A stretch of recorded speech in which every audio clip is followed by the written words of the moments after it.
If everyone has bid their last farewell, then we may now... Wait! Napatigil sa pagsasalita ang host at napalingon ang lahat ng bisita sa pinanggalingan ng boses. Nakita nilang naglalakad palapit si Annalise na kararating lang. Umalingaw-ngaw sa paligid ang tunog ng bawat takbang niyang tinatahak patungo sa kabaong ng ama. Taas noong naglalakad si Annalise, habang nakasuot ng long black silk dress, black white brim hat, black stilettos, at sunglasses. Tumigil siya sa paglalakad at pinagmasdan ng amang walang buhay na nakahiga sa kabaong. Long time no see, Dad. You weren't lying nung sinabi mong hindi mo na ako kakausapin kailanman. Well, hindi rin naman kita dinalaw hanggang sa araw ng libing mo. So I guess we can call it quits? Bulong ng dalaga at tinanggal ang sunglasses niya. Dad, sorry ngayon lang ako nakarating. Hindi ko pa rin kaya makita ang bangkay mo at di ko pa rin tanggap ang pagkamatay mo. But I knew I would regret it forever if I didn't say goodbye one last time. You're neither perfect nor the best, but you will always be my dad. I forgive you for everything you did, so please don't worry and just rest in peace. I love you, Dad. Huling-bulong niya at dahan-dahang pinatong ang puting bulaklak sa kabaong nito. Tumalikod siya at akma na sana uupo kasama ng ibang mga bisita nang bigla siyang sugurin ng isa sa mga half-sisters niya. Ikaw, ang kapal na mukha mo magpakita dito. Hindi mo man lang binisita o tinawagan si Papa habang buhay pa siya. Tapos ngayong patay na siya, saka ka magpapakita, ha? Sigaw ng babae at sasampalin na sana siya. Ngunit nasalo niya ang braso nito. Long time no see, Beatrice. Hindi ka pa rin nagbabago. Wala ka pa rin respeto. Ganyan mo babatiin ang ate mo? Malamig na sabi niya sa kapatid at tinabig ang kamay nito. Papatol pa sana si Beatrice sa kanya ate. Ngunit pinigilan siya ng isa pa nilang kapatid na si Cassie at binulungan. Wag na kayong gumawa na eksena dito, please lang. Respeto naman kay Papa. Tumingin-tingin siya sa paligid at napansing ang lahat ay nakatingin sa kanila. Sabay na bumuntong hininga ang magkapatid at inirapan ang isa't isa. Tumahimik na sila at umupo sa mga silyang nakalaan para sa kanila kasama ang iba pang mga kapatid. Nagpatuloy ang seremonya at nagbigay ng closing speech ang ilang mga tao. Himala, umuwi ka ate. Masyado mo na yata in-enjoy ang US. Nakalimutan mong Pilipino ka dahil ilang taon ka hindi umuwi. Nakangiting pang-aasar ni Daniel, isa pa niyang kapatid. Napataas ang kilay niya. Anong gagawin ko dito? Makikipagplastikan sa inyo? Sungit mo naman, kala mo hindi kapatid. Kalahati lang. Kaya kalahati lang din yung pasensya ko sa'yo, so shut up. Masungit niyang sabi at inayos ang sunglasses na suot. Babaero kasi ang ama niya, kaya marami siyang mga kapatid mula sa iba't ibang ina. Sumimangot si Daniel at nakinig na lang sa speech. Naging maayos ang takbo ng libing at pumunta silang lahat sa mansyon para sa funeral reception. Tahimik lang na nakatayo sa isang gilid si Annalise at pinaglalaroan ng wine glass na hawak habang pinapanood kung paano makipagplastikan ng mga bisita sa isa't isa. Nandoon din sa gitna ang kanyang mga kapatid, pati na rin ang mga kabit ng tatay niya na kasing kapal ng mukha nila ang makeup na suot. Is this a funeral or a party? Kanina iiyak-iyak kayo, tas ngayon ang lakas ng tawanan niyo. Mga plastic. Sarkastikong bulong niya sa sarili at uminom ng alak. Hi ate, bakit mag-isa ka lang dito? Nagulat si Annalise nang biglang sumulpot mula sa kung saan ang isang babaeng maikli ang buhok at nakasalamin. Maganda ang babae at mukhang mabait. Medyo may pagkamistisa rin tulad niya. Napataas ang kilay niya at naguguluhang tinignan ng babae mula ulo hanggang paa. Sigurado niya ang kapatid niya ito, pero hindi niya kilala kung sino. Sino ka nga ulit? Let me guess. You're another one of my dad's Bastard children? Tumango ang babae at nahihiyang inayos ang salamin. Yes, I'm Isabel, your 8th sibling. Hindi pa tayo nagkita pero lagi kang kinukwento ni Papa. Napakunot ang noon ni Annalise. What the heck? Ganun na karami ang anak ni Dad? Hindi pa ba naubos sa mga letters sa alphabet sa dami niyo? Also, no need to sugarcoat. I'm sure Dad cursed me until his last breath. Tumawa lang si Isabel at nahihiyang ngumiti. Magsasalita pa sana ito, ngunit nilapitan sila ng isa sa mga maids. Ma'am Annalise, Ma'am Isabel, pasensya na po sa abala. Pinapatawag na po kayo ni Madam Audrina sa study room ni Sir. May kailangan daw kayong pag-usapan. Naghihintay na rin po doon yung mga kapatid niyo. Wika nito at yumuko ng konti. Tumango lang si Annalise at pinahawak sa maid ng wine glass bago taas noong naglakad papunta sa study room ng ama habang nakayukong nakasunod naman sa kanya ang kapatid. Buong confidence niyang binuksan ang malaking double door ng silid at bumungad sa kanya ang buong pamilya niya na inaabangan ang kanyang pagdating. Ba't ang tagal mo? Kanina ka pa namin hinihintay. We were about to start without you. Masungit na sabi ni Beatrice. As if you could even start without me. Nakangising saad niya at taas noong umupo sa malaking itim na swivel chair ng ama. Napangisi siya nang makita kung paano kumunot ang noon ng lahat. Halatang hindi nila nagustuhan ang ginawa niya subalit walang nagtangkang umangal. Nilibot niya ang tingin sa silid at naalala niya ang huling araw na tumapak siya sa study room ng ama. 15 years ago, katatapos lang na 18th birthday niya, nagkaroon ng malaking away sa pagitan nilang dalawa. Nagsigawan sila doon hanggang sa lumayas na si Annalise at nanumpa na hindi siya magpapakita sa papa niya kailanman. Natupad ang pangakong yon dahil yun ang huling araw na nakasama niya ang ama at hindi siya umuwi hanggang sa mabalitaan niya ang pagkamatay nito. Tumikim na lang si Madam Audrina, ang mommy niya at legal na asawa ng kanyang ama. Please proceed, attorney. Tumango ang abogado at inabot sa lahat ang kopya ng isang dokumento. Due to the unfortunate and unprecedented death of Mr. Norman Versosa, we shall move according to his will. Naputol ang sinasabi ng abogado nang biglang sumingit si Daniel.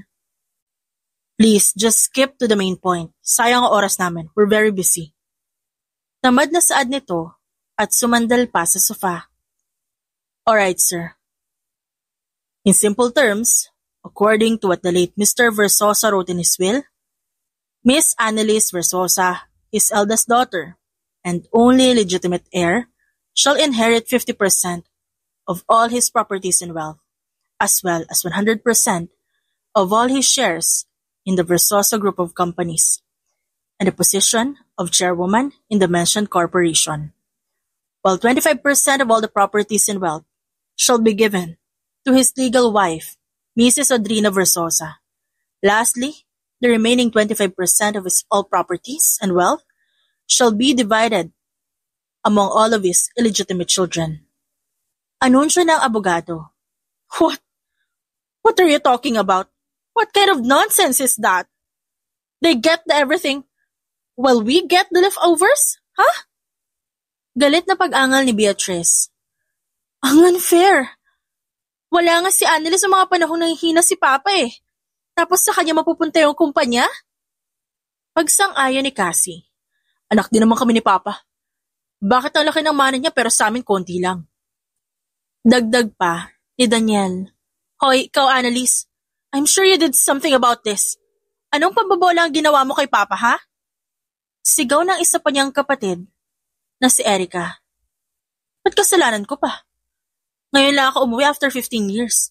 So I wasn't even here when he wrote that. Nakahalukip-kip at taas-kilay na katwiran niya. Di bakit ganyan yung nakasulat? Reklamo ni Geneva. Isa na naman sa napakarami niyang kapatid. Malay ko, ako ba nagsulat? Masungit na sagot niya. Hindi ako papayag, dadaling ko to sa korte. Angil naman ni Flynn, isa rin sa mga half-brothers niya. Umirap lang si Annalise. Di go, walang pumipigil sa'yo. Alam mo, kanina pa ako naiirita sa yung bruha ka. Halika rito. Pasapak nga kahit isa lang. Sigaw ni Beatrice at akmang susugurin ulit si Annalise ngunit pinigilan to ni Daniel. Malamig ang tingin sa mga mata ni Annalise habang pinapanood kung paano magkagulo at magsigawan ng mga kapatid niya. Tama na please. Katatapos lang ng libing ni Papa tapos nag-aaway na kayo tungkol sa mana? Sigurado ako na may rason si Papa kung ba't niya ginawa yun. Irespeto na lang natin. Matutuwa ba si Papa kapag nalaman niyang pinag-aawayan natin yung kayamanan niya? Umiiyak na sigaw ni Isabel. Napatahimik ang lahat at walang nakasagot. Well, bahala na kayo mag-away dyan. I'm leaving first. Walang emosyong saad ni Annalise at tumayo na. Naglakad na siya papunta sa pinto at akmang lalabas nang biglang mapatigil siya. Humarap siya sa mga kapatid at tinignan ng mga ito na matalim. At bago kayo magreklamo, tanungin niyo muna kung may karapatan ba kayo. Don't forget the sin behind your birth. Paalala niya at naglakad paalis. Simula pagkabata, hindi siya close sa mga kapatid niya. Dahil hindi niya makalimutan kung paano nasaktan ng mommy niya sa paulit-ulit na pagtataksil ng kanyang ama. Sariwa pa sa alaala niya kung paano magwala at magpakalulong sa alak ang mama niya tuwing nang bababae ang kanyang ama. Lumipas sa mga araw, nagsimula nang magtrabaho si Annalise bilang chairwoman. Dahil kasi sa biglaang pagkamatay ng kanyang ama, nagkagulo ang operasyon sa kumpanya at tumambak ang mga dokumentong kailangan niyang asikasuhin. Mas lalo siyang nahirapan dahil hindi maayos ang pamamalakad ng kanyang ama noong nabubuhay pa ito. At marami itong kapalpakan na kailangan niyang ayusin. Nang matapos ang trabaho niya, sumakay na siya ng sasakyan at pagod na sumandal sa headrest nito. Napasulyap siya sa salamin at naistatwa nang makitang may lalaki nakasuot ng itim na damit at cap na nakatayo sa gitna ng parking lot. Lumingon siya at nakitang matalim ang tingin nito sa kanya. Saglit silang nagkatitigan bago ayusin ng lalaki ang cap na suot nito at naglakad paalis. Sa hindi malamang dahilan, kinilabutan siya at masama ang kutob niya sa lalaking yon. Dali-dali niyang nilak ang pinto ng sasakyan at mabilis na nagmaneho paalis. Nang makauwi na siya, doon pa lang siya kumalma at napanatag ang loob. Good evening, Ma'am Annalise. Batis sa kanya ng mga katulong, kaya tumango siya at nilagpasan ng mga ito. Ma'am, may package po pala na dumating sa inyo kanina. Hindi po namin alam kung kanino galing. Pahabol ng isa sa mga maid at inabot ang kahon. Napatigil si Annalise at kunot noong lumingon sa kasambahay. Sigurado ka bang akin yan? Wala naman ako in-order online. Nakapangalan po kasi sa inyo eh. Iniwan lang po sa tabi ng mailbox sa labas. Tumango na lang siya at tinanggap to. Sige, titignan ko na lang. Sabi niya at binuksan ang package. Nang mabuksan niya ito, napasigaw siya sa sakit. Nang biglang mahulog sa kanyang napakaraming basag na salamin at ibang matutulis na bagay. Nagkalat sa sahig ang mga yon at napuno ng sugat ang kamay niya at dumudugo ito. Napasinghap ang mga katulong sa gulat at nanlaki ang mga mata nila sa nasaksihan.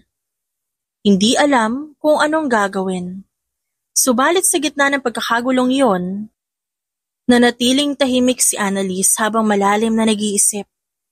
Hindi ang mga matutulis na bagay o ang sakit mula sa sugat na natamo niya ang nakapukaw ng kanyang atensyon, kundi ang nakasulat sa pirasong papel na nahulog mula sa kahon. Nakasulat sa malalaking letra at kulay pulang tinta mga katagang, "Count your days, Annalise. You're next." Namutla ang mukha niya at binalutan ng takot ang buong katawan niya nang mabasa ito. Bumigat ang kanyang paghinga at bumilis ang tibok ng puso niya sa nerbiyos. Napatulala na lang siya at inisip kung sino ang maaaring nasa likod nito. Oh my God!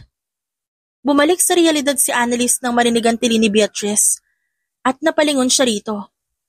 Manonood lang ba talaga kayo dyan? Can't you see she's hurt? Hurry! Get the first aid kit and clean this mess! Sigaw nito at agad sinundan ng mga katulong. Ano nangyayari? Naguguluhang tanong ni Daniel at napatigil nang makita ang eksena. Isa-isang nagsibabaan ang mga kapatid nang marinig ang kaguluhan at lahat sila nagulat sa nasaksihan. Habang nagkakagulo ang lahat, isa-isang tinignan ni Annalise sa mga tao sa paligid. Malakas ang kutob niya na isa sa mga ito ang salarin, lalo na't may galit ang mga ito sa kanya. "Let me help you." Malumanay na sabi ni Cassie, at akmang gagamutin na sana ang sugat niya, nang bigla niyang agawin pabalik ang kamay niya. "Ayos lang, kaya ko na." Malamig niyang sagot at ginamot ang sarili, bagaman hindi siya sigurado kung sino ang salarin. Alam niyang sa mga oras na yon, wala siyang pwedeng pagkatiwalaan sa bahay na yon. "What's going on here? Oh my God! Are you okay, anak? Should we bring you to the hospital?" Natatarantang sigaw ng mama niya at mabilis na lumapit para tignan ang kalagayan niya. "I'm fine, Mom. Nasugat lang ako." Nakahinga ng maluwag ang madam dahil sa narinig at niyakap ang anak. "But who could have done such a thing?" Tanong ni Isabel habang puno ng takot ang mga mata. Kitang-kita rin ang pag-aalala dito. "I don't know, but maybe someone here knows." Pagpaparinig niya at inilibot ang tingin sa mga kapatid. "Are you implying that one of us sent that?" Taas kilay na tanong ni Beatrice. "I don't know, am I?" Sarkastikong sagot ni Annalise. "That's enough. Wala tayong ebidensya kung sino ang salarin." Suway ng mommy niya. "Check the CCTV footage and inform the guards about this. Don't accept any suspicious packages from now on." Seryosong bilin nito sa mga empleyado. "Masusunod po, madam." Magalang na sagot ng mga ito at pumalik na sa trabaho. "At kayo naman, magsibalik na kayo sa mga kwarto niyo." Malamig na sabi ni Madam Audrina sa mga kapatid ni Annalise. At walang imik na sumunod ang mga ito. "Mom, I think this person wants to kill me." Mahinang sabi niya sa ina, nang silang dalawa na lang ang maiwan. At pinakita ang death threat na natanggap, na alarma ito sa nakita at napuno ng pag-aalala ang mga mata nito. "Don't worry, anak. Mommy will handle this." Seryosong sabi niya at may tinawagan sa telepono. Habang naglalakad to pabalik sa taas, may kinakausap ito. Naiwang mag-isa si Annalise at pinagmamasa ng mga basag na salamin na nililinis ng mga katulong. Huminga siya ng malalim. At pilit, pinakakalma ang sarili. Noong gabing yun, kahit anong paikot-ikot ang gawin niya, hindi siya makatulog. Dahil sa sunod-sunod na mga bangungot na dumadalaw sa panaginip niya. Nang buksan niya mga mata, maliwanag na ang paligid at mataas na ang sikat ng araw. Napalingon siya sa pinto nang may biglang kumatok. "Ma'am Annalise, pinapagising na po kayo ng mommy niyo. Nakahanda na raw po ang almusal." Sige, pakisabi, bababa na ako." Inaantok na sagot niya at dahan-dahang bumangon. Humikab muna siya bago tumayo at naghilamos. "Good morning." Antok niyang sabi. Habang naglalakad pababa ng hagdan. "Good morning. Are you okay? Kamusta ang sugat mo?" Nakangiti at malambing na bati ng mama niya habang naghihintay sa hapagkainan. Hindi naman po ganun kalalim and I'm fine." Nakangiting sagot niya tumabi sa kanyang ina. Sa gitna ng pagkain, nagtaka si Annalise nang biglang lumapit ang isang katulong sa mommy niya at may binulong ito. "Pasukin mo na siya." Nakangiting utos ng madam. "Sino po?" "May bisita ka, ma'am?" "Basta, makikilala mo rin." Naputo lang kung anumang nais sabihin ni Annalise. Nang biglang magsalita, ang isang lalaki mula sa likuran niya. "Alex Romano, reporting for duty, ma'am." Napalingon siya sa pinanggalingan ng boses at naistatwa nang makitang nakatayo ang isang lalaking ilang metro ang layo mula sa kanya. Nalaglag ang panga niya at nabitawan niya ang hawak na tinidor habang nakatitig sa lalaki. Gwapo, matangkad, makisig, may muscles at for sure may abs na tinatago.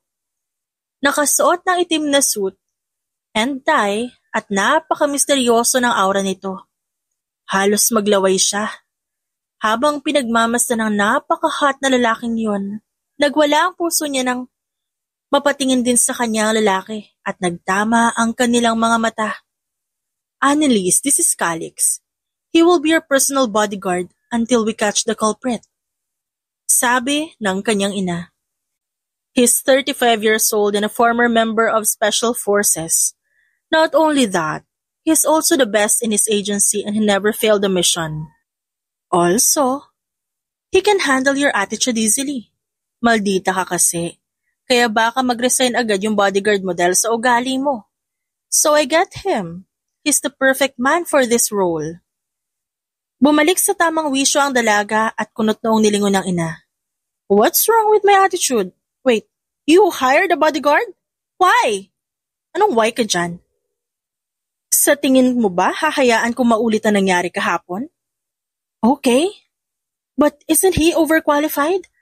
How did you manage to find a bodyguard this fast? Connections, darling?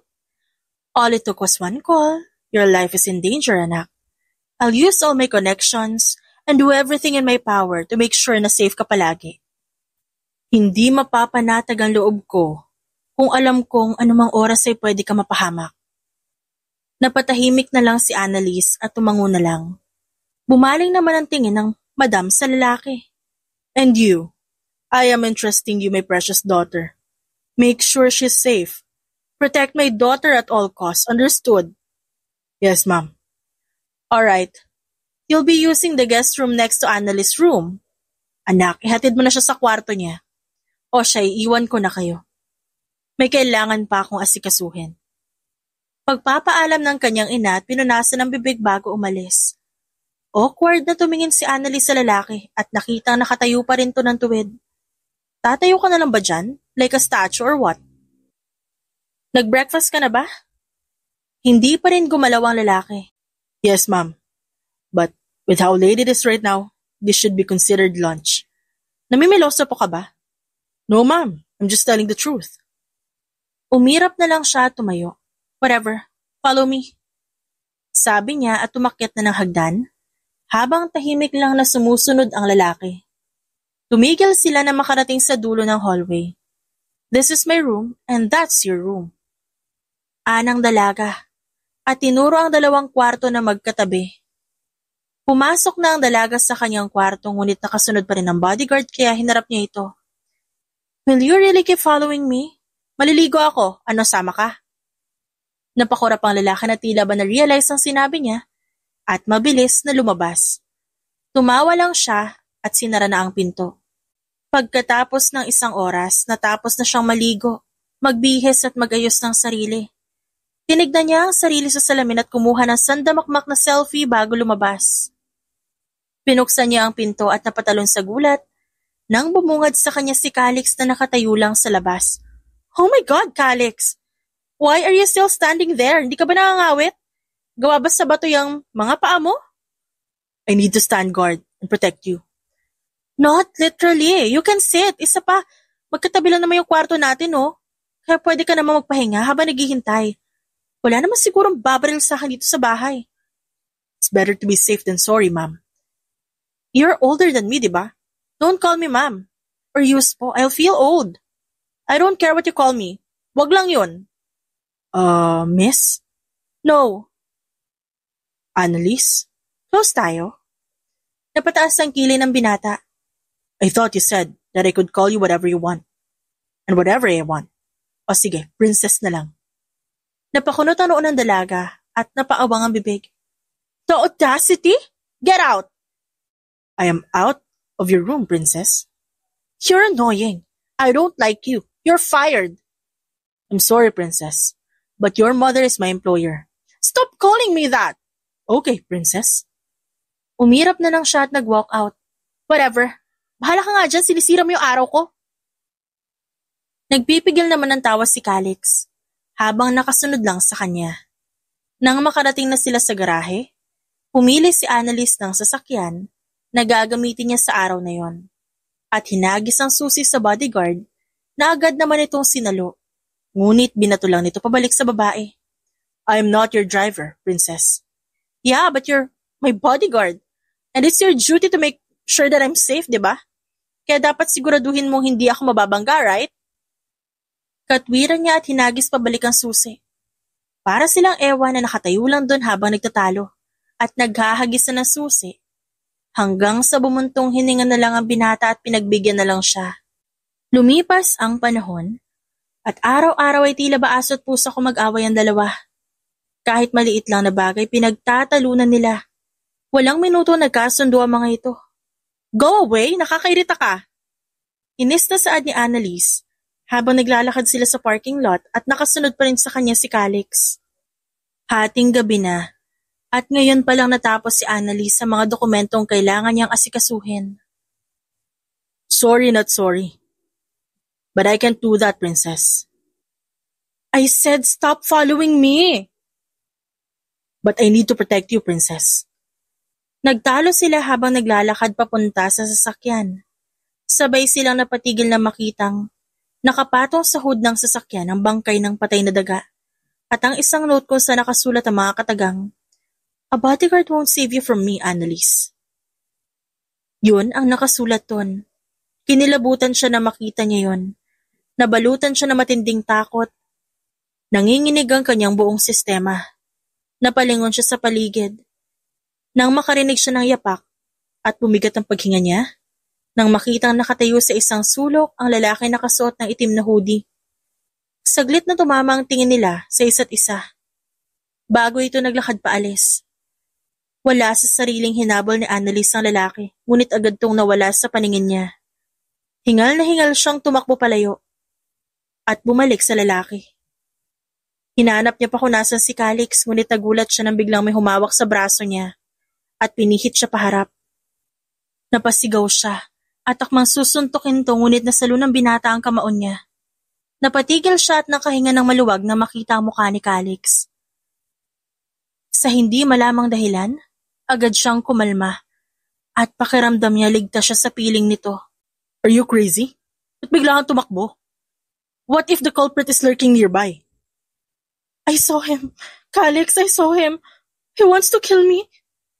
Unti-unting kumalma ang binata at lumambot ang boses niya. Calm down. Sino ang nakita mo? That man who's dressed in black. I saw him both yesterday and today. I have a bad feeling about him. I think he's the one doing all this. Sumeryoso ang mukha nito. Don't worry, I'm here. I will protect you, okay? Come with me. Kailangan nating tignan sa CCTV para matrace natin siya.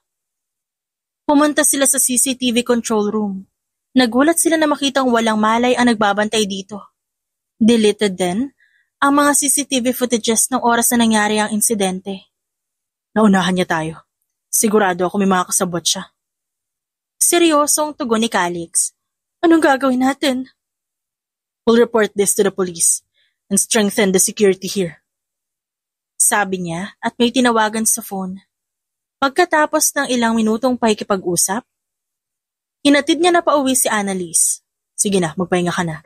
Maraming nangyari ngayong araw. Sabi nito habang nakatayo sa labas ng silid ng dalaga. Walang imik siyang tumango at akmang pumasok na sa loob nang biglang magsalita si Calix. Annalise, don't worry. I'll do whatever it takes to protect you. Tumango lang siya ulit. Good night. Pilit na ngumiti si Annalise at agad na pumasok sa loob. Sinubukan niyang matulog nang bigla siyang makarinig ng paggalaw sa loob ng kwarto niya. Minulat niya ang mga mata at nagulat siya nang makitang nakabukas ang bintana. Gayong sigurado siyang sinara niya ito. Naalarma ang buong sistema niya at dali-dali siyang bumangon. Nagpalingon-lingon siya sa paligid na estatwa nang makitang nakatayo sa harap ng kama niya. Ang lalaking nakasuot ng itim na hoodie. Sino ka? Paano ka nakapasok dito? Anong pakay mo? Matapang na sigaw niya. Pareho naman siguro nating alam ko anong pakay ko dito. Hindi mo na rin kailangan malaman kung sino ako. Dahil ngayon na ang huling araw mo sa mundo. Did you like the love letters I've been sending you? Malamig na sabi na estranghero habang pinaglalaroan ng kutsilyong hawak. Go away! Dali-daling inabot ni Annalise ang baso na nakapatong sa nightstand niya at binato ito sa estranghero kaya nabasag ito at nasugatan ang mukha nito. Sinamaan siya nito ng tingin at unti-unting naglakad palapit. Sumigaw siya, humihingi ng tulong. Help! Someone help me, please! Matinis at desperadong sigaw niya at binato ng kung ano-ano ang estranghero, ngunit nagagawa nitong umilag. It's pointless to struggle. Tulog na ang lahat ng tao sa mansyon na to at nakalakang pinto. Nakangising saad ng estranghero at dahan-dahang naglakad palapit. Don't come closer! Why don't we play for a bit? Sayang naman ang ganda mo. Binasa ng estranghero ang labi at hinawakan ng hita ni Annalise. Don't touch me! Galit na sigaw niya. Sinipa ang maselang bahagi ng lalaki upang mapasigaw to. Habang namimilipit ito sa sakit, buong lakas niya itong sinipa palayo at mabilis na tumakbo sa pinto subalit hindi pa siya nakakalapit. Nahabol na siya nito at nahila ang buhok niya. Napasigaw sa sakit at takot ang babae nang ihagi siya nito sa sahig. Shhh! Sabi ko naman sa'yo, di ba? Walang tutulong sa'yo. Huwag ka naman laban. Inutusan ako ni Juan na patayin ka. Yung nagbibigay sa'yo ng love letter. Pero ayos na naman siguro kung paglaruan muna kita bago patayin, di ba? Huwag ka mag-alala. Akong bahala. Hinaplos nito ang pisngi niya, ngunit sinuntok lang to ni Annalise. You're an annoying woman. But the more you resist, the more fun it is. Humalakhak pa ito habang hinahawakan ang namamagang pisngi. Pilit niyang sinubukang manlaban ulit, ngunit sadyang mas malakas sa kanya ang lalaki. Kaya wala siyang magawa kundi humingi ng saklolo. Sa bawat desperadong sigaw niya, unti-unting nawawala ang pag-asa niya nang walang sumagot sa sigaw niya at nakakaramdam siya ng takot na baka walang magliligtas sa kanya. I told you, no one will help you. Naputo lang sasabihin na estranghero nang marinig ang sunod-sunod na katok sa pinto. Annalise, okay ka lang ba? Nag-aalalang sigaw ni Calix mula sa labas. Sinusubukang buksan ang nakalak na pinto. Napamura ang estranghero at mabilis na dumukot ng maliit na kutsilyo mula sa bulsa nito. Mamatay ka na! Sigaw nito at sinubukang saksakin si Annalise. Mabuti na lang na itulak niya ito kaya nadaplisan lang siya sa leeg. Annalise, stay away from the door and break it down! Sigaw ni Calix at nakarinig ng sunod-sunod na malalakas na kalabog. Akala niya ligtas na siya. Ngunit bigla siyang sinakal at iniangat ng estranghero, dahilan upang mawalan siya ng hininga. Matapos ang ilang segundo, unti-unti ring nawala ang malay niya. Napapapikit na ang mga mata niya. Noong mga panahong iyon, akala niya huli na ang lahat at katapusan niya na. Subalit muli siyang nabuhay ng loob. Nang makita kung paano bumagsak sa sahigang sirang pinto at bumungad sa kanya si Calix, na nakatayo sa gitna. Kitang-kita ang galit sa mga mata nito nang masaksihan ang kalagayan ng babae. Hindi na ito nagdalawang isip at dali-daling sinugod ang lalaki. Sobrang bilis ng pangyayari. Nagulat na lang si Annalise na wala na ang kapit ng estranghero sa leeg niya at napasalampak siya sa sahig. Napaubo-ubo na lang siya habang nakahawak sa dibdib, pilit hinahabol ang hininga. Napalingon siya sa dalawang lalaki at nanlaki ang mata niya na makitang wala ng malay ang estranghero at patuloy pa rin sa pambubugbog si Calix. Calix, stop! Baka mamatay na yan! Sigaw niya at sinubukang pigilan to subalit hindi pa rin nagpaawat si Calix. Men like him deserve to go to hell! Malamig na sabi nito, halatang galit na galit. Patuloy pa rin na nagpapaulan ng malalakas na suntok sa mukha ng walang malay na lalaki. Akmang susuntok muli ito na biglang hawakan ni Annalise ang kamao nito, dahilan upang matigil si Calix at unti-unting lumambot ang mga mata. Tama na, ibigay na lang natin siya sa mga pulis, ha? Don't commit a crime. But Calix. Bumuntong hininga na lang ang binata at pabagsak na binitawan ang estranghero. Are you okay? Thank God you're safe. Malumanay na sabi nito at niyakap ang dalaga ng mahigpit. Nang maramdaman niya na nasa bisig na siya ng kanyang bodyguard, agad kumalma ang buong sistema niya at nagpakawala ng hininga. Hindi niya na alam kanina na pinipigilan niya yon. Niyakap niya ito pabalik. Tumutulo ang luhas sa mga mata niya. Shh, I'm here. You're safe now. I will protect you. Everything will be alright, okay? Pagpapatahan nito habang hinahaplos ang buhok niya upang pakalmahin siya. Mahinang pinaghahampas ni Annalise ang dibdib nito sa gitna ng pag-iyak. You said you'll protect me. But what took you so long? I'm sorry, I was too late. Malungkot na sabi nito at hinayaang hampasin ng dalaga ang kanyang dibdib ng paulit-ulit. Gusto ko lang naman mabuhay ng payapa pero ba't nila ako gustong patayin? Ano bang ginawa ko sa kanila? Ayoko pa mamatay, Alex. I just want to live in peace. Patuloy lang na umiiyak ang babae habang nakayakap sa bodyguard. Nang kumalma na siya, humiwalay na sila sa yakap. Are you okay? Tanong nito at tinignan ang kalagayan niya. Nandilim ang paningin ni Alex na makita ang pasa at sugat sa katawan ni Annalise. I will kill that bastard for what he did to you. Umiling ang babae at pinigilan to. No, it's okay. I'm safe now, right? Don't worry. Oh my God! What's going on? Okay ka lang, ate? Nag-aalala ang sigaw ni Isabel at dali-dali itong tumakbo papunta sa ate upang tignan ang kalagayan niya. Napaangat ng tingin si Annalise at nakita niyang nakakumpol sa labas ng pinto ang bagong gising ng mga kapatid, pati na rin lahat ng tao sa mansyon. Marahil nagising dahil sa kaguluhan. Lahat sila puno ng pag-aalala at gulat ang muka. Maliban na lang kay Beatrice na walang bahid ng emosyon ng muka. Nagtaka siya na mapansing tila hindi man lang ito nagulat sa pangyayari. Sobrang lamig ng tingin nito. Nagsimula na siyang maghinala. Subalit naudot ang pag-iisip niya nang marinig ang sigaw ni Madam Audrina. Oh my poor baby! What happened? What are you all doing? Just standing there? Someone call the police and doctor. Hurry up! Bago ko pa kayo sasantihin lahat. Galit na sigaw nito sa mga empleyado. Mabuti na lang mga minor injuries na natamo niya at hindi na kailangan dalhin sa ospital. Dumating na ang mga pulis at dinakip ang estranghero. Subalit habang kinakaladkad to paalis, may kataga itong binitawan. Hindi dito nagtatapos ang lahat. Hindi titigil. Si Juan. Hanggat di ka namamatay. Your enemies are near, Annalise. Dumaan ang mga araw, patuloy ang investigasyon ng mga pulis. Subalit wala pa rin silang mahanap na trace tungkol sa mastermind at ayaw makapag-cooperate ng nahuling lalaki.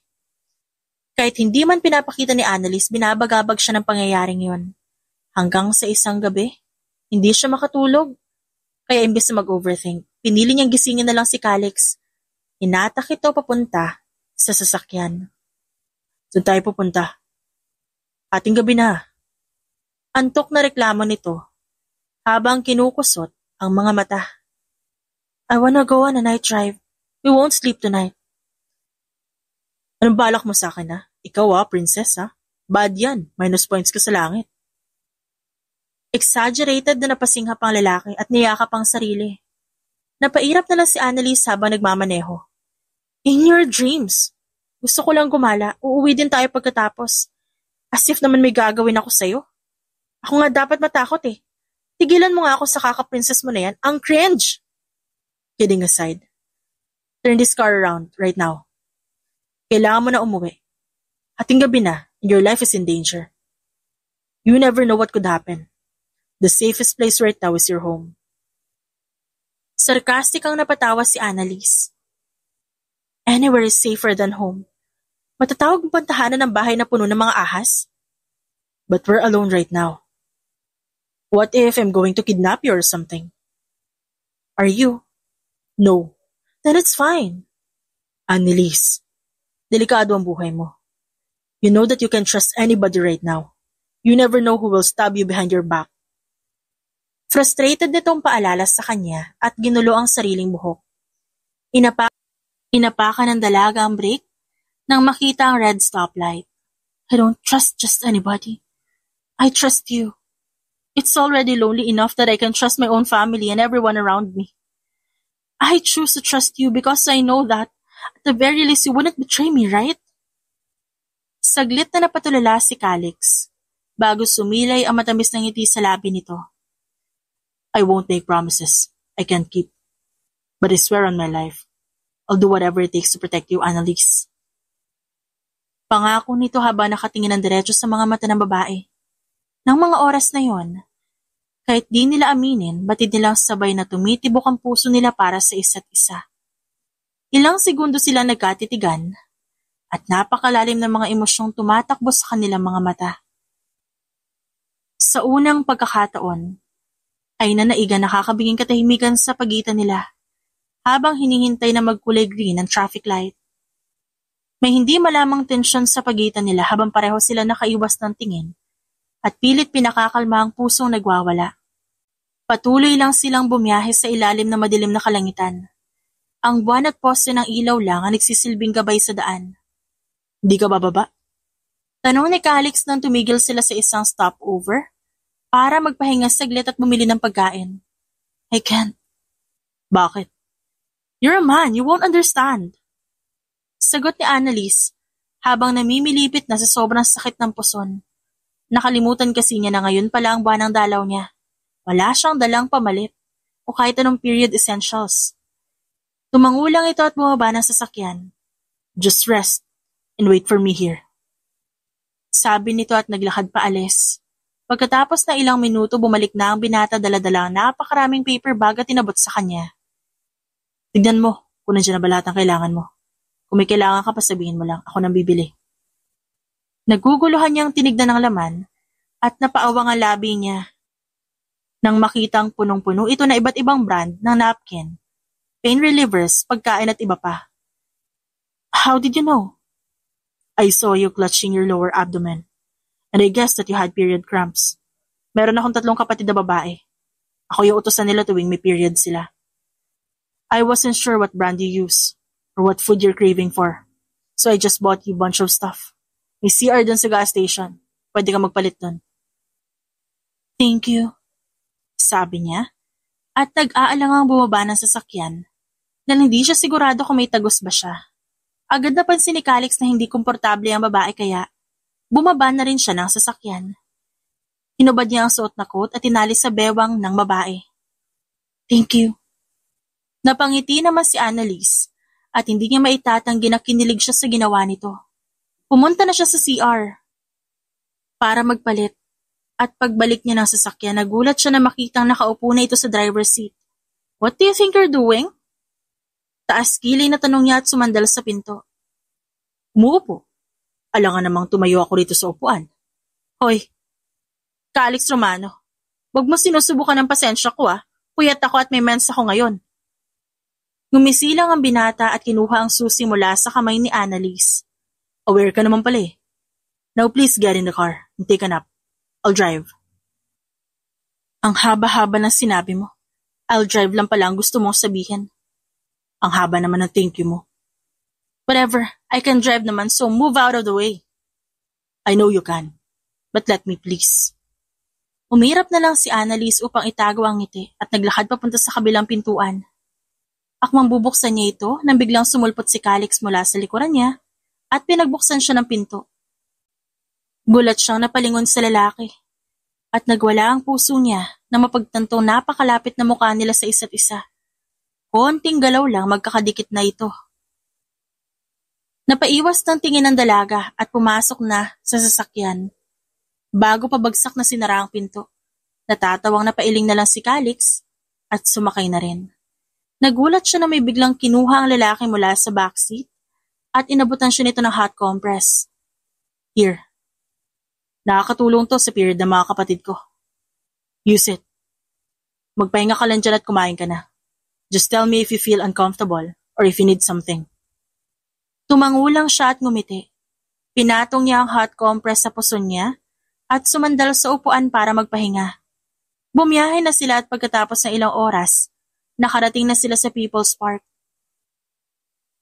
Lakas pala ng trip ko pag-board. Night drive to Tagaytay bigla. Komento ng lalaki habang nakasandal siya sa railings ng viewing deck. I only do this when I'm stressed and overthinking. It's so relaxing kasi sobrang tahimik, peaceful sa paligid. It calms me down. And the sunrise here is the best. I used to do this a lot before I lived abroad. This is the place that I like. This is literally my safe haven. Paliwanag ni Annalise habang nakangiti na malawak at nakatingin sa kalawakan.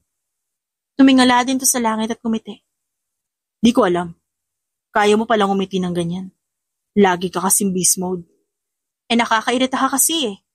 Payakap nga sa leeg kahit 5 minutes lang. Nasa bucket list ko yun eh. Humalakak naman ang binata. Ang sarap mo kasing asarin. Nakakatawa yung reactions mo. But thank you for sharing your favorite spot with me. Oo na. Manahimik ka na nga. Look, the sun is rising. Excited na saad ni Annalise habang tinuturo ang haring araw at hinila pa ang damit ng lalaki. O kalma, hindi ako bulag. Pal, tulak kita dyan eh. Natatawang biro niya at umira pa.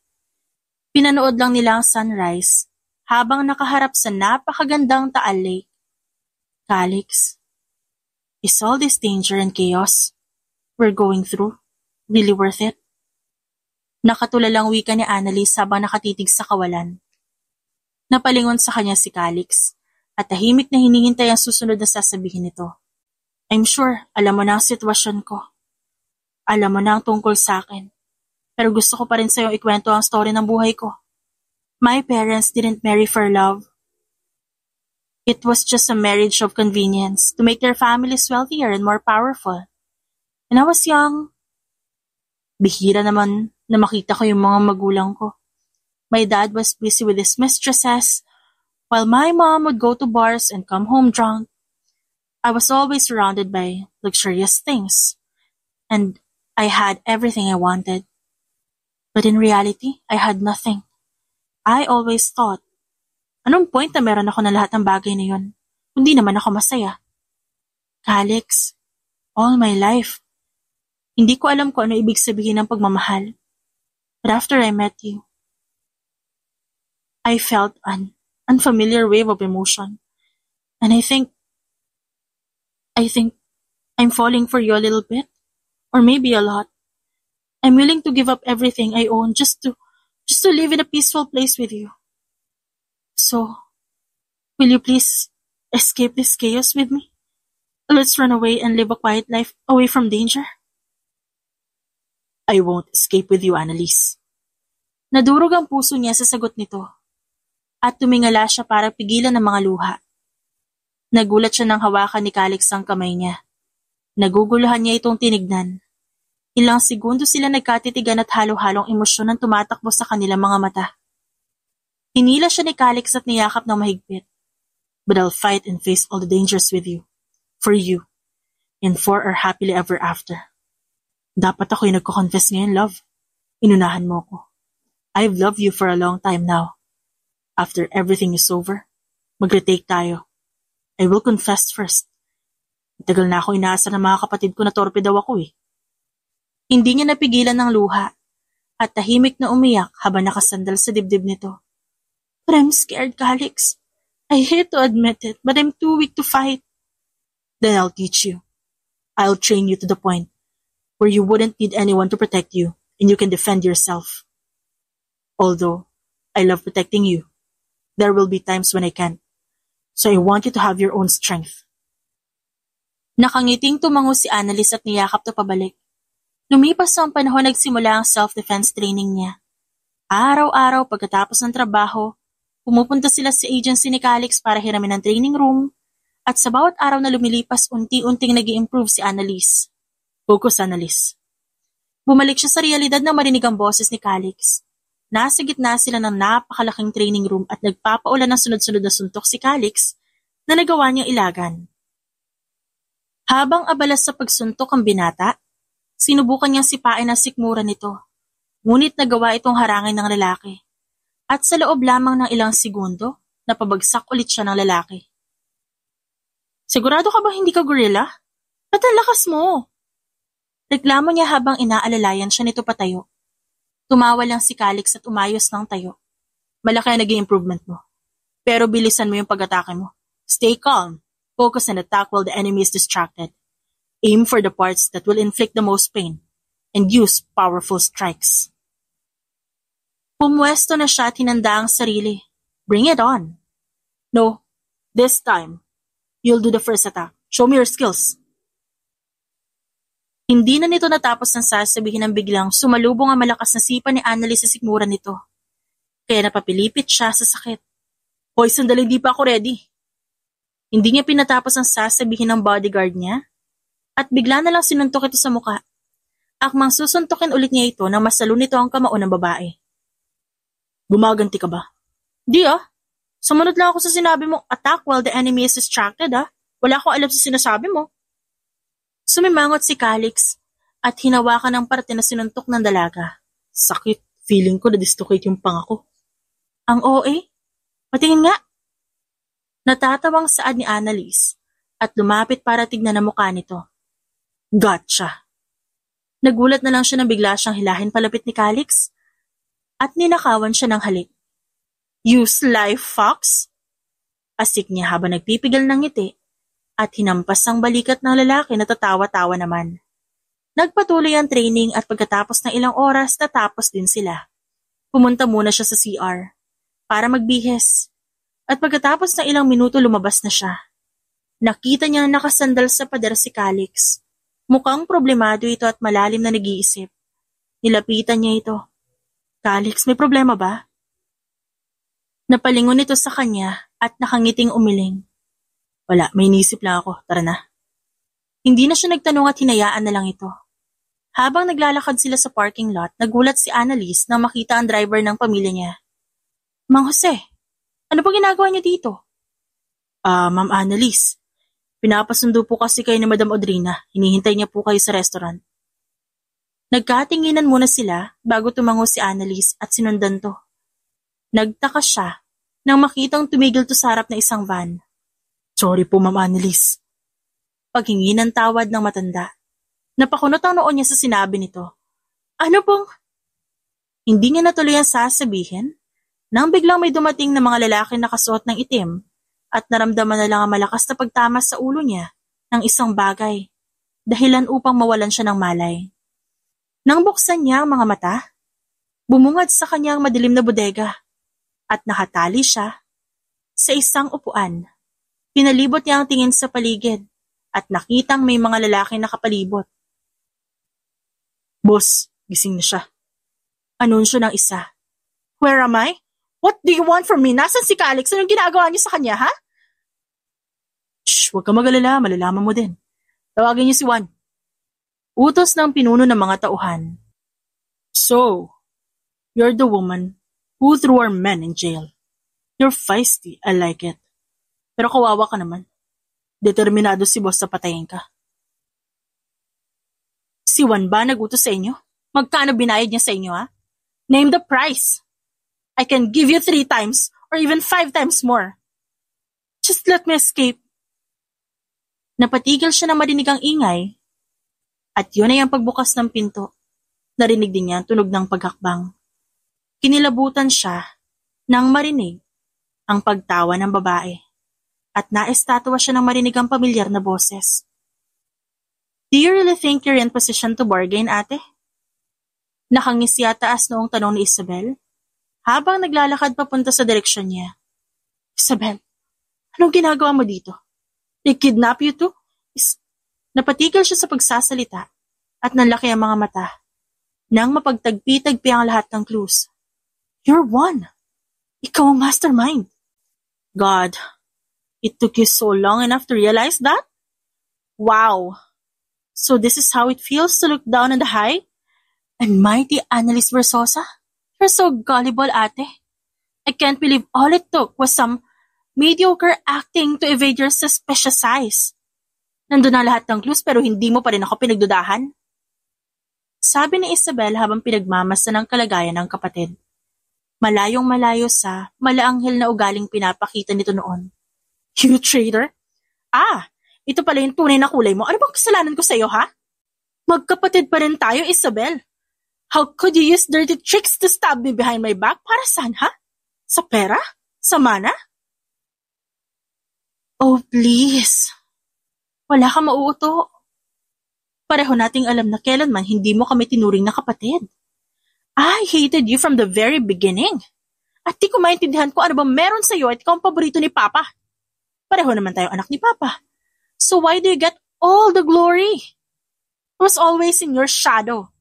Then I got a genius idea. What if I just got rid of you? Once you're gone, I could take the spotlight and everything that should have been mine in the first place. Napatahimik siya habang pinapanood kung paano halos mabaliw ang kapatid niya sa galit. At hindi niya lubos maintindihan kung bakit ito nagkaroon ng ganyang pag-uugali. Lumapit si Isabel sa kapatid at yumuko para matignan siya ng diretso sa mata. Ngumisilang ito at tinignan siya mula ulo hanggang paa. You know, the original plan was to kill you. But I should at least give my precious sister a farewell gift, right? Umayos na siya ng tayo at humarap sa mga tauhan. Untie her. Pinag-cross nito ang binti, habang pinapanood na tanggalin ng mga tauhan niya ang tali.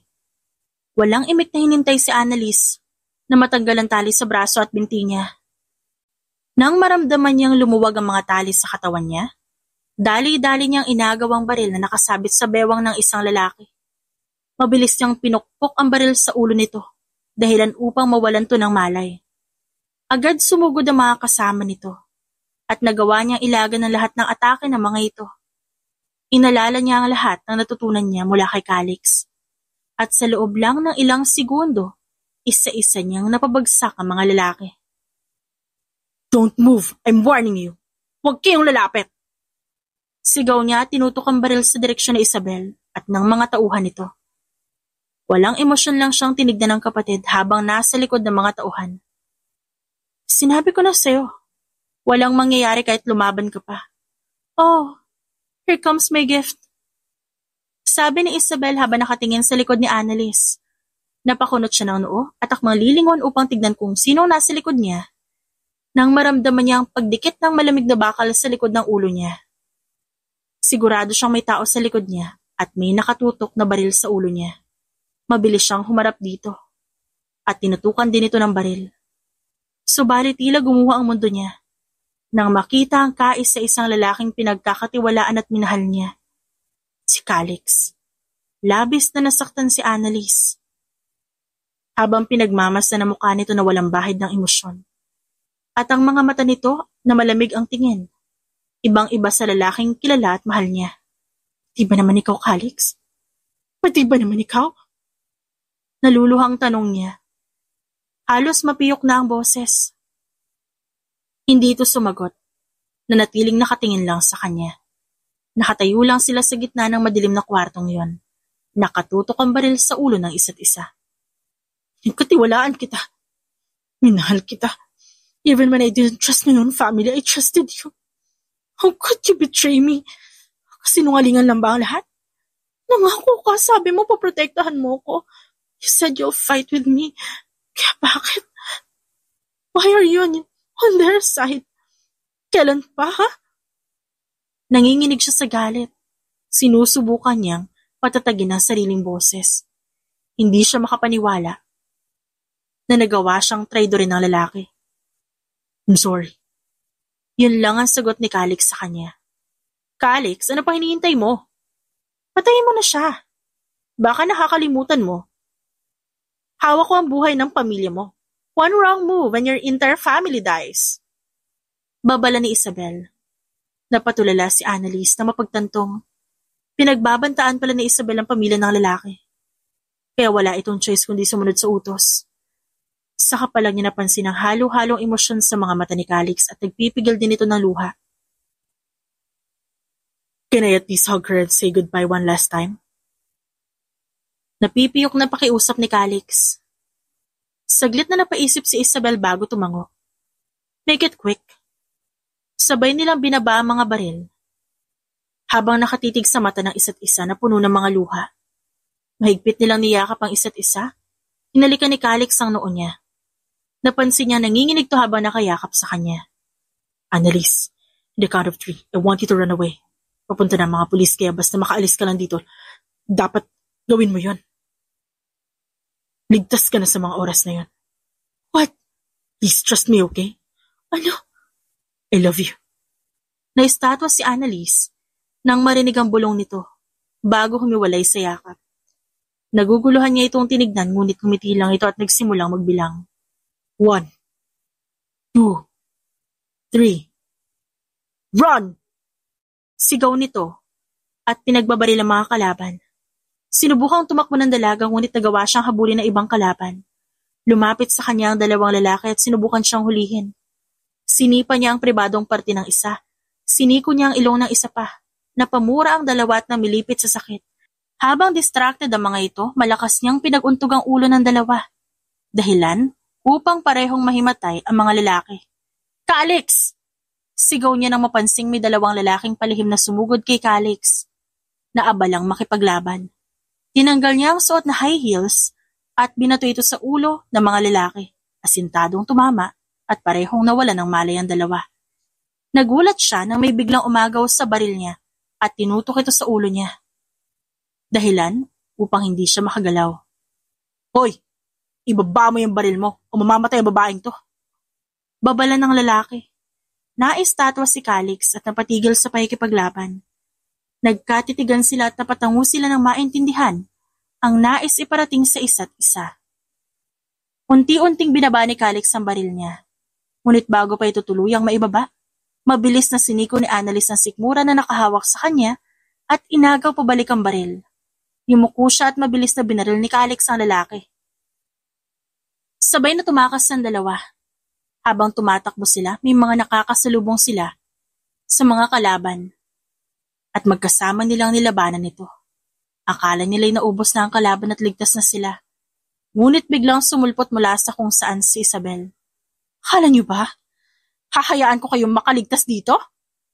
If I'm going to hell anyway, I'll drag you with me."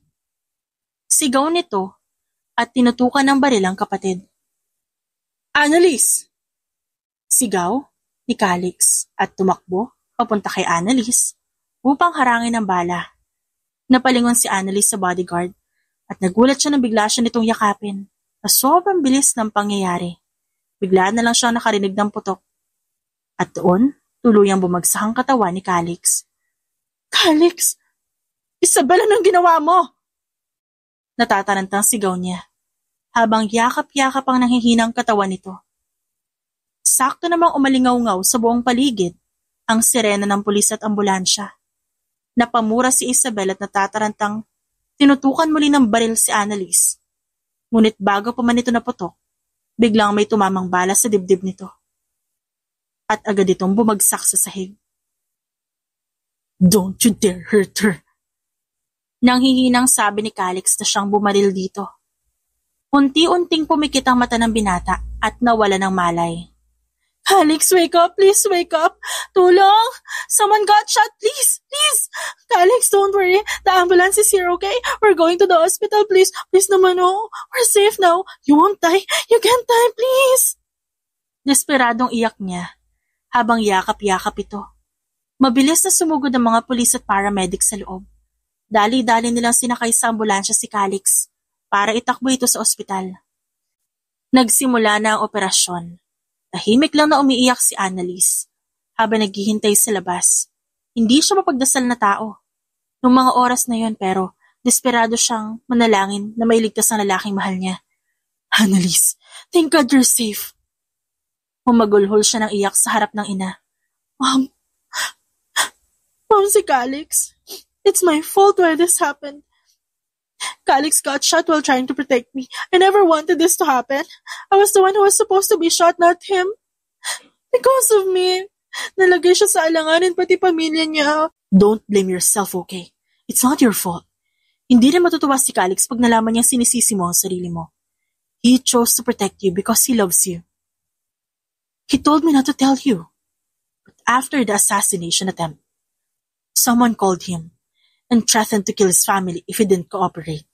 At dahil wala kang may ebidensya sa kung sino ang mastermind, he took the risk and acted as a double agent to collect evidences. Because of him, madali nating mapapakulong si Isabel at ng kasabwat niya makukulong din. Mas lalong napaiyak si Annalise nang malaman ang ginawa ni Calix para sa kanya. Pero si Calix? I know you love him, Annalise. Don't worry. Everything will be alright, anak. He won't die. Huwag kang mag-alala, mabait ang Diyos. Magdasal na lang tayo at pagkatiwalaan natin siya. Tumango siya at yumakap sa ina. Samantala ang kanyang ina ay sinamahan at tinamayan lamang siya. Pagkatapos ng ilang oras, lumabas na rin ang doktor at dali-dali nila itong nilapitan upang malaman ang kalagayan nito. The surgery was a success. Luckily, the bullet didn't hit any vital areas. Mr. Romano's condition is stable now, and we just need to wait him to regain consciousness.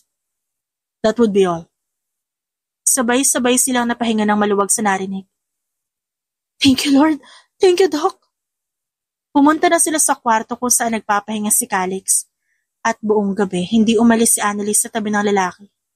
Nauna na umuwi si Madam Audrina dahil may kailangan pa itong asikasuhin. Kinabukasan nagising siya nang maramdaman ang paggalaw ng lalaki. Hinulat niya ang kanyang mga mata. Umungad sa kanya si Calix na nakatitig sa kanya. Hindi niya mapigilan ang sariling umiyak at yakapin to ng mahigpit. Akala ko mamamatay ka ni... Akala ko iiwan mo na ako. I won't die. Not when I know you're crying like this. How could I ever leave my crybaby alone? Malambing na sabi ng binata at pinunasan ng luha niya. Ikaw ha? Feeling mo yata knight in shining armor ka. Bakit mo naman sinalo yung bala? Hindi ka fictional character. At wala kang plot armor. You don't know how scared I was. Even just the thought of losing you, it breaks my heart. Bakit mo kailangan dalhin lahat ng yun? Why did you carry all the burden alone? Ba't di mo man lang ako sinabihan? Because I love you. I wanted to protect you. Lumapit si Annalise at hinalikan ng labi nito. I love you too. So let me protect you too. Bulong niya sa gitna ng paghalik. Sure, let's protect each other until death do us part. Hinila palapit ni Calix ang bewang niya at hinalikan siya ng mas malalim. Hingal na hingal sila nang maghiwalay ang kanilang labi. At napangiti na lang na magtama ang paningin nila sa isa't isa. We're safe now, love. Lumipas ang panahon, naging payapa ang araw nila. Wala nang peligro, wala nang death threats at wala nang gulo. Nakulong na rin si Isabel at lahat ng kasabwat nito pagkatapos nilang ma-discharge sa ospital. Unti-unti ring gumaling ang sugat ni Calix at araw-araw itong binibisita ng babae hanggang sa ma-discharge sa ospital. Dumaan ang mga taon, nagpatuloy ang buhay nila na tila ba walang nangyaring kaguluhan at naging masaya ang bawat araw na magkasama sila. Hanggang sa dumating ang araw ng anniversary nila, nagpa-reserve sila ng table sa isang fine dining restaurant. Are you sure? You want to wear heels? Baka sumakit yung paa mo. Buong araw ka na nakasuot ng heels sa opisina. At saka baka magka-hypothermia ka dyan sa dress mo. Malamig ngayon. Nag-aalalang saad ni Calix habang inaalalayan si Annalise pababa ng sasakyan. Nakasuot ng navy blue long sleeve polo na nakatupi hanggang siko. Black slacks, black shoes at silver watch ang lalaki. Habang nagniningning naman ang babae sa kanyang black, backless evening gown at strappy heels. Diyan, I'll be fine. Tara na. Pasaway na tugon nito at inayos ang buhok. If you say so. Pumasok sila sa loob at dinala na sila ng staff sa table. Nagsimula na silang kumain at napansin niyang kinakabahan ng lalaki. Okay ka lang? Kanina ka pa kinakabahan dyan? Okay lang. Nanginginig nitong inabot ang tubig ngunit natapon lang yon at nabasa pa ang mesa. Agad silang napatayo at kumuha ng tissue si Annalise. Akala ko ba okay ka lang? Natatawa niyang tinulungan si Calix. Lumapit din ang waiter para tumulong. Pagkatapos malinis ang kalat, tinuloy na nila ang pagkain. Relax, teka nga, ano ba meron? Hindi ako sanay na kinakabahan ka. May surprise ka siguro, no? Wala nga. Hindi niya na ito inusig. Sumubo na lang ng pagkain. Ay, busog na ako. Wait, may dessert pa. Sagot nito at sumay niya sa waiter. Pagkatapos ng ilang minuto, lumapit sa kanila ang waiter na may daladalang maliit na cake, kung saan nakasulat ang katagang happy anniversary at ang bouquet na naglalaman ng siyam na pinaghalong red tulips at pink tulips. Sir, yung order niyo po. Thank you. Pagpapasalamat ng lalaki at kinuha to. Nilapag niya ang cake sa gitna at inabot ang bouquet sa babae. Surprise. Happy anniversary, babe. I knew it. May pa-surprise ka nga. Naalala mo pala na tulips yung favorite ko. Thanks, babe. Hinalikan siya nito sa pisngi at maingat na bang nilapag ni Annalise ang bulaklak sa tabi niya. Niyakap siya ni Calix at hinalikan ang noon niya. Anything for my princess. Tikman mo na yung cake. It's your favorite, chocolate. Excited niyang tinikman ang cake, habang kabadong-kabado naman ang lalaki at pinapanood siyang kumain. Babe, wala ka bang nahagat na matigas na bagay o ano? Natatarantang tanong nito. Nang maubos ng dalaga ang slice. Nangunot ang noon ng dalaga. Wala naman. Bakit naman magkakaroon ng matigas na bagay dyan sa cake? Wala ka namang nilagay dyan na singsing, no? Napahagat labi ito at hindi sumagot. Nawala ang ngiti niya at napalitan ng gulat. Oh my God! Don't tell me you really did put a ring in there. Nalunok mo ba? Nagkatinginan lang sila at nagsimulang magpanik. Dali-dali nilang kinain ang natirang cake para mahanap ang singsing. I found it. Sigaw ni Calix habang hawak ang foil na naglalaman ng singsing. Really? Where? It was on the last bite. Maling slice pala yung nabigay ko sa'yo. Sabay silang napatawa ng malakas na mapagtanto ang nangyari. Dahan-dahang lumuhod si Calix at tinawakan ng kanyang kamay. This proposal definitely isn't perfect, pero promise babawi ako sa kasal. If someone asked me when and why I fell for you, hindi ko alam ang isasagot ko. Hindi ko rin alam kung ba't kita minahal at kung ano ba talaga ang pag-ibig. All I know is that my heart beats for you. And I love everything about you, every single thing about you. Annalise, and my dream is to spend every single second of my lifetime with you and grow old with you. I don't need anything else. All I need is you. So Annalise Versosa, are you willing to hold my hand through all the battles and peace life gives us? Will you let me love you for as long as forever exists? Napaluha si Annalise habang diretso nakatingin sa lalaki at sa mata nito. Oo naman. Hinihintay lang naman kita eh. Nakahinga ng maluwag ang lalaki at doon sumisinghot-singhot at di na napigilang mapaiyak. Hindi napigilan ni Annalise ang sarili. Niyakap niya si Calix. I love you. I love you so much. I love you too. I love you more than you could ever know, Annalise. Sagot nito at niyakap siya ng mahigpit at tinalikan sa noo. Also, I lied. My feet hurts from wearing heels all day. Napatawa ito. Don't worry. I knew this would happen. Nagdala ako ng tsinelas sa kotse. You can change later. Nakangiti si Annalise na pinagmamasdan si Calix. Sa gitna ng panganib at kadiliman, nahanap nila ang katahimikan, kaligayahan, liwanag at pagmamahal sa isa't isa.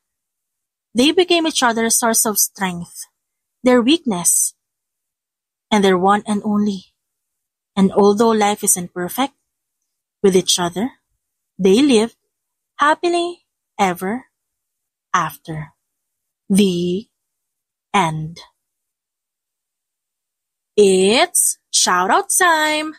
Shoutout kina Miranda Artus, Minerva Ramos, Linda Cainilla, Carmelita Mendoza, Julian Aces, Eliza Bernuevo, Juliet Peloton, Maribel Snell, Josie Manrihe, Cleo Kawaling, Miss Hazel, Elizabeth Sumingkan, Melanie Rebamba, RJ Mabanan, at Angelina Bondon. Maraming salamat po sa inyong lahat.